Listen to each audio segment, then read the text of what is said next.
มาปัจจุบันนารัมมนาธัมมา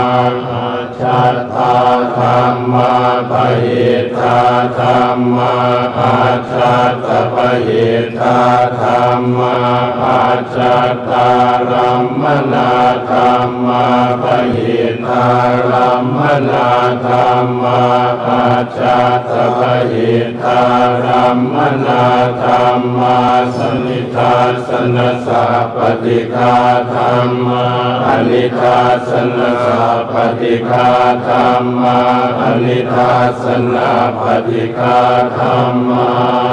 เหตุปัจจโยอารัมมณปัจจโยอธิปติปัจจโยอนันตรปัจจโยสมนันตรปัจจโยสหชาตปัจจโยอัญญมัญญปัจจโยนิสยปัจจโยอุปนิสยปัจจโยปุเรชาตปัจจโยปัจฉาชาตปัจจโยอาเสวนปัจจโยกรรมปัจจโยวิภากปัจจโยอาหารปัจจโยอินทรียปัจจโยฌานปัจจโยมรรคปัจจโยสัมปยุตตปัจจโยวิปยุตตปัจจโยอาทิปัจจโยนาทิปัจจโยวิกตปัจจโยอวิกตปัจจโย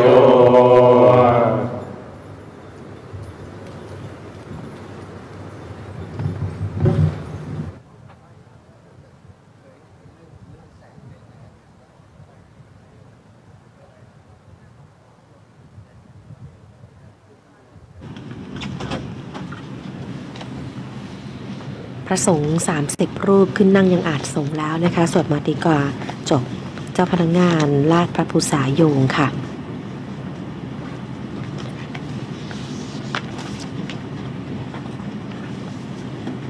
ลำดับนี้สมเด็จพระเจ้าอยู่หัว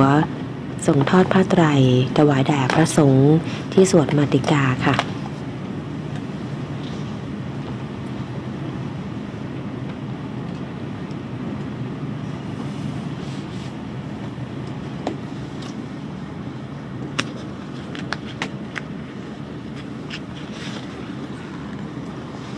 ซึ่งพระภูษาโยงนั้นทอดลงมายังผ่านพระมหากฐินนะคะบนเสาบัวกลุ่มซึ่งตั้งอยู่เบื้องหน้า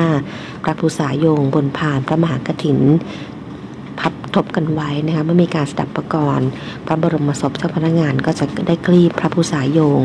ออกไปจนถึงอาจสงฆ์ใช้ลาดไปตามความยาวของอาจสงฆ์โดยมีผ้าขาวรองอยู่ชั้นหนึ่งนะคะ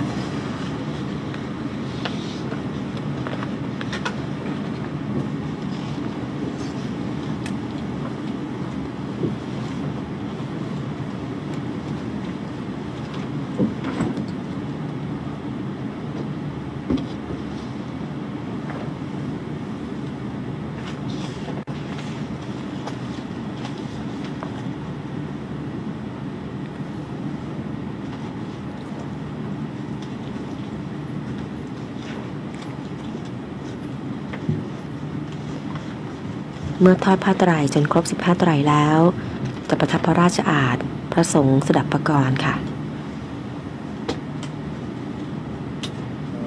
นิจจาวัตสังขาราอุปาทวยธรรมิโนอุปัฏฐิตวานิรุชชันติเตสังอุปัสสโมสุโข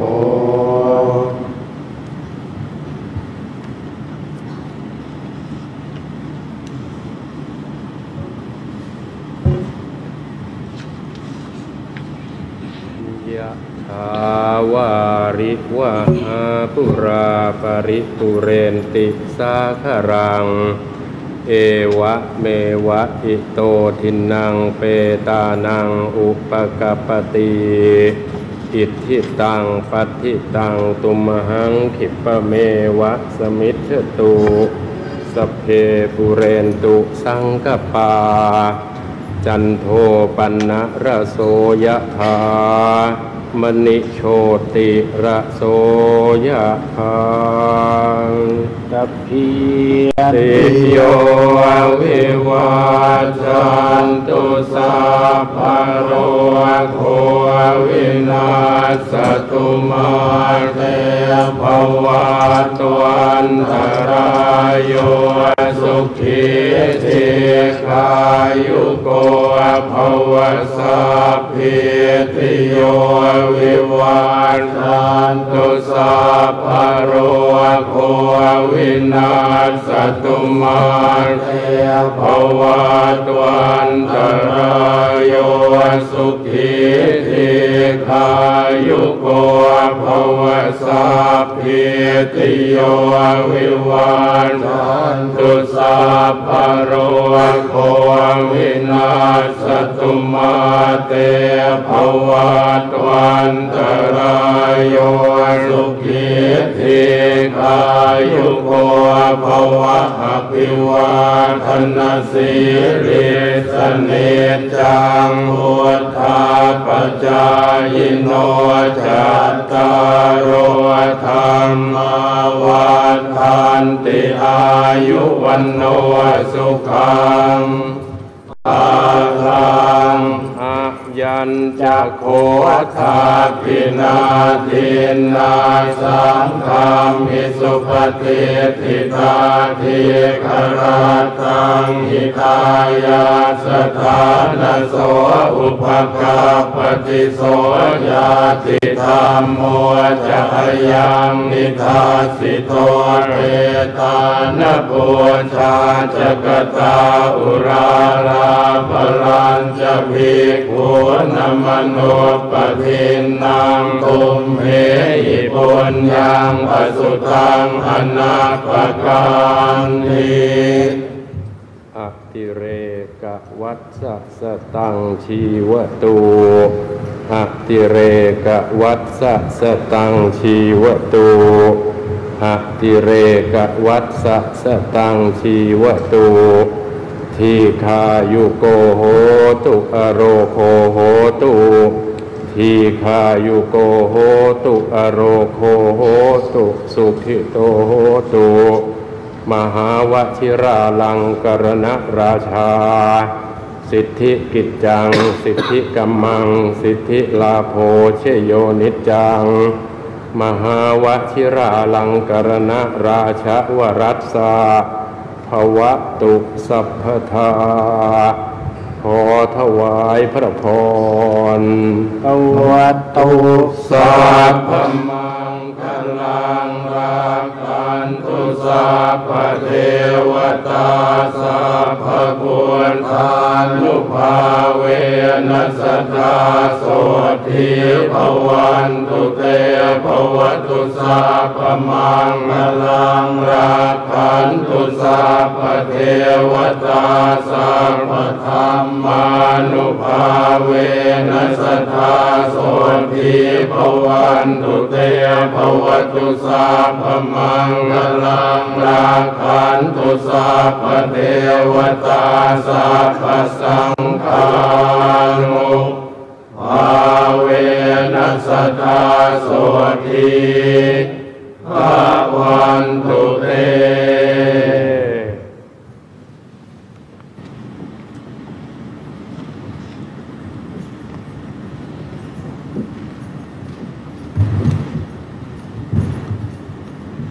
สำหรับการบังสุกุลหมายถึงการบำเพ็ญกุศลด้วยการชักผ้าหรือว่าทอดผ้าบังสุกุลนะคะส่วนสดับปกรณ์ก็หมายถึงการสวดพระธรรม7 คัมภีร์เพื่อแสดงความกตัญญูต่อผู้ล่วงลับโดยอาศัยเหตุการณ์ตามพุทธประวัติเป็นการบำเพ็ญกุศลแต่กระนั้นนะคะก็มีความนิยมในการเรียกพิธีทั้งการทอดผ้าและการสวดพระพิธรรมของเจ้านายว่าสดับปกรณ์สักครู่นี้พระสงฆ์ได้สดับปกรณ์เราจะออกจากพระที่นั่งทรงธรรมนะคะ เ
จ้าพนักงานจะได้ลาดผ้าพระภูษาโยงนะคะ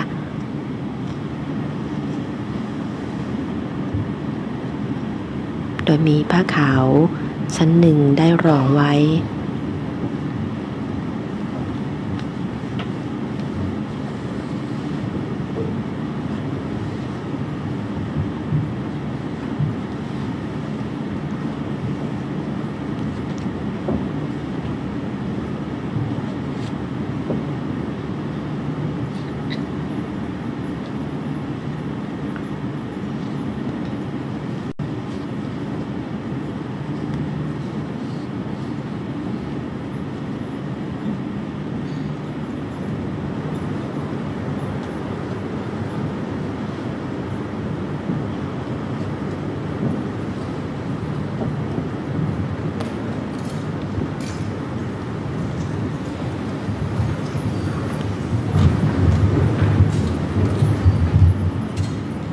สมเด็จพระเจ้าอยู่หัว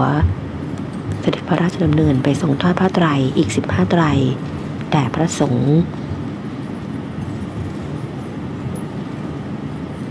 จากนั้นพระสงฆ์จะได้สดับปกรณ์ค่ะ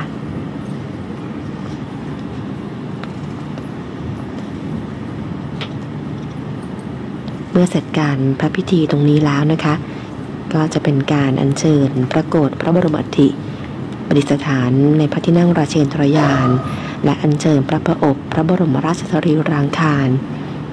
ประดิษฐานในพระที่นั่งราเชนทรยานน้อย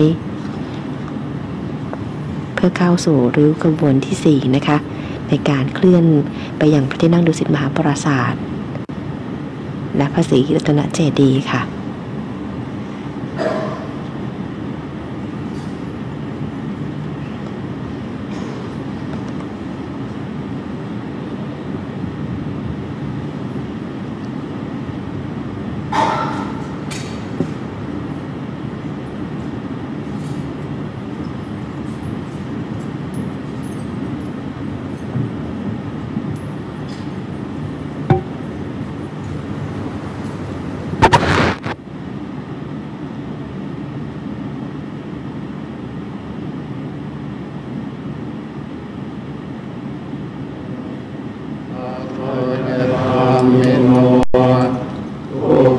ภิกขวานิรุตชันติเต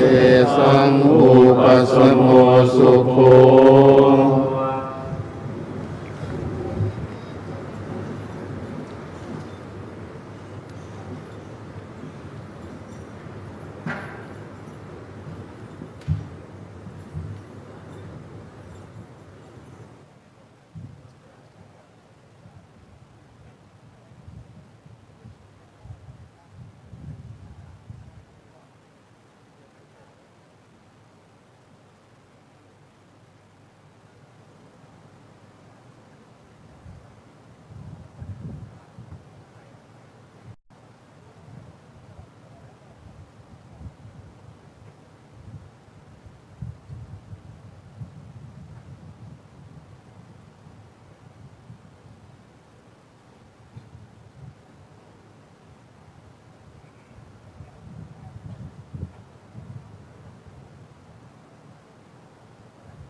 ผู้ชมคะสำหรับพระราชพิธีในวันนี้นะคะโทรทัศน์รวมการเฉพาะกิจแห่งประเทศไทยจะทำการถ่ายทอดสดพิธีเก็บพระบรมอัฐิและเชิญพระโกรธพระบรมอัฐิพร้อมด้วยพระบรมราชสรีรังคารเข้าสู่พระบรมมหาราชวังค่ะโดยจะอัญเชิญพระโกรธพระบรมอัฐิขึ้นประดิษฐานยังบุษบกพระที่นั่งราเชนทรยานและเชิญพระพระอบพระบรมราชสรีรังคาร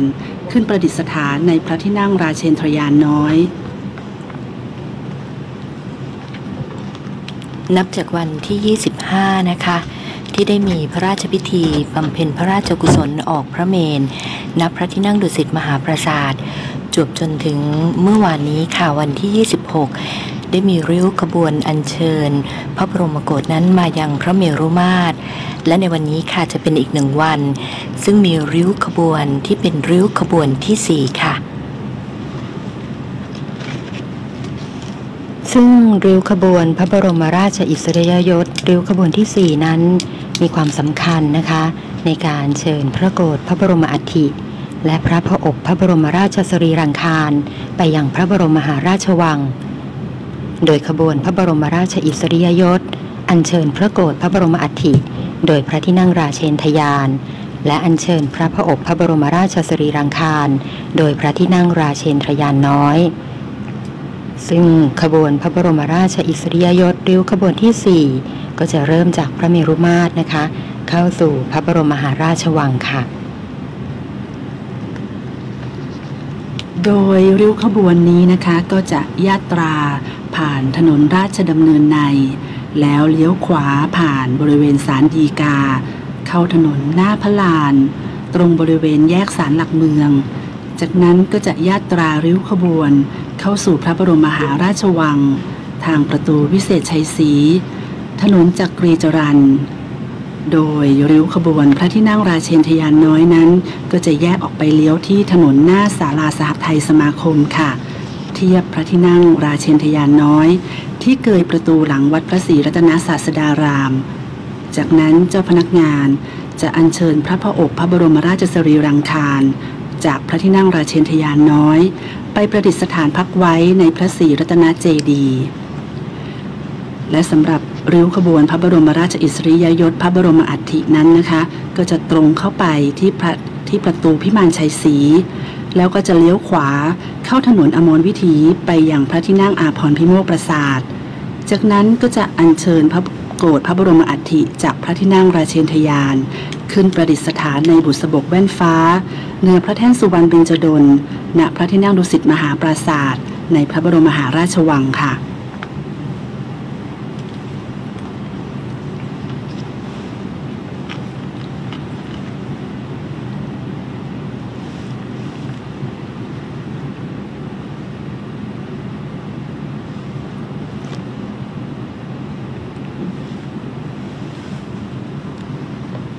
ในขณะนี้นะคะเจ้าพนักงานภูษามาลาได้กราบถวายบังคมค่ะเพื่อเตรียมที่จะอัญเชิญพระโกรธพระบรมอัฐิไปประดิษฐานในพระที่นั่งราเชนทรยานและอัญเชิญพระพระอบพระบรมราชสรีรังคารไปประดิษฐานในพระที่นั่งราเชนทรยานน้อยนะคะ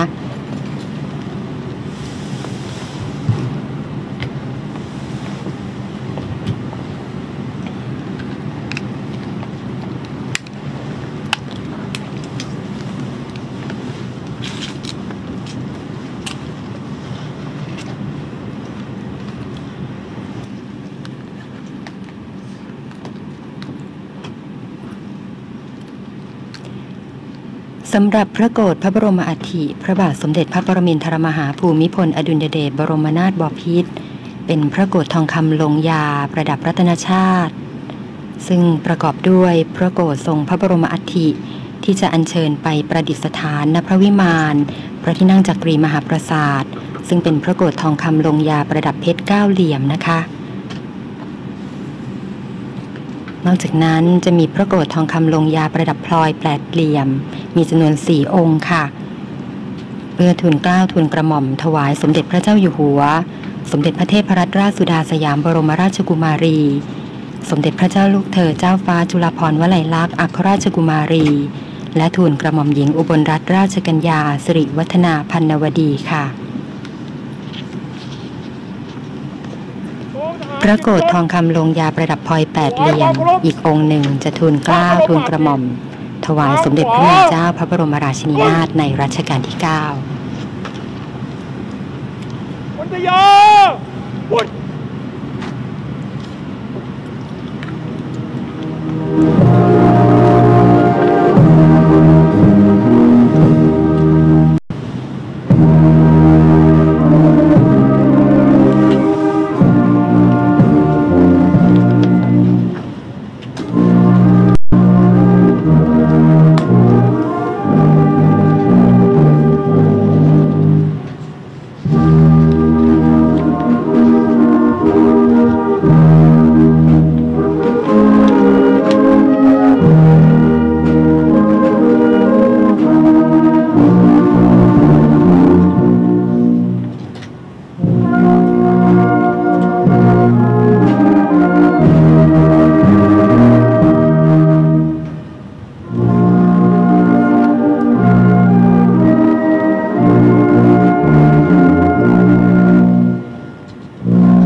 กองทหารเกียรติยศ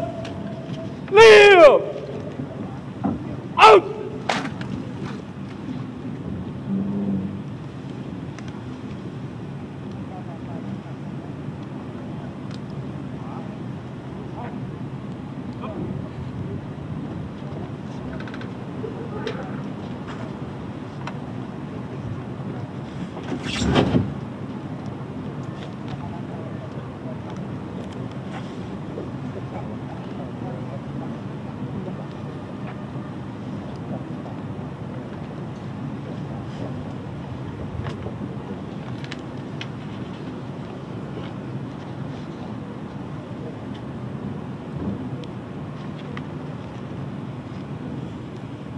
จะเห็นได้ว่าในขณะนี้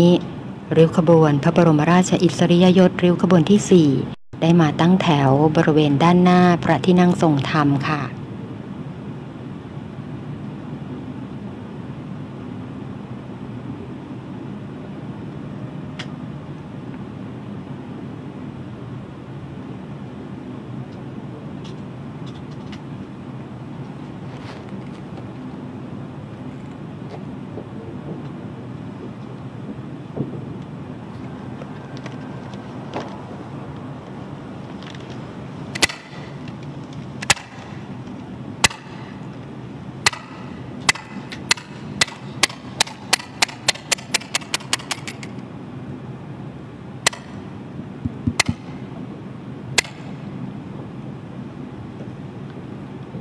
เลี้ยวขบวน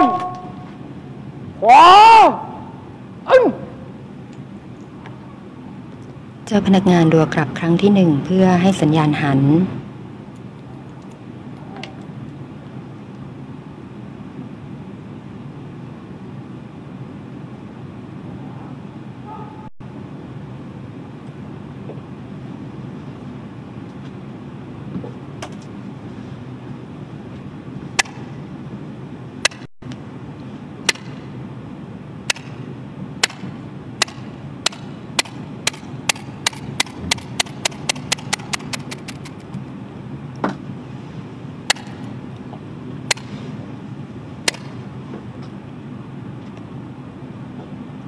เลี้ยวขบวนแบกเอาเจ้าพนักงานรัวกลับครั้งที่ 2เพื่อให้สัญญาณแบกอาวุธซึ่งเจ้าพนักงานนะคะก็จะยกพระที่นั่งราเชนทยาน